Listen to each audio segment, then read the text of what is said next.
Hey everyone, today number one, I'm filming in the office, and number two, I wanted to do a video for you guys at the end of the year to show how at the end of this year we are going ahead and prepping for the next year.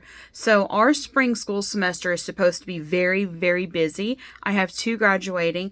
It's Matt and I's 20th anniversary. One of my kids is turning 18, one's turning 16, and I have another birthday that's turning 14, all in the next semester. So it's going to be a very busy semester, and we have some amazing travel plans coming up, but we have to get it through that winter time. So during the winter, Matt's work is down because he works in construction, and he has less in the winter. So what I wanted to do was, when somebody gifted us a huge box of vegetables, I was like, you know what?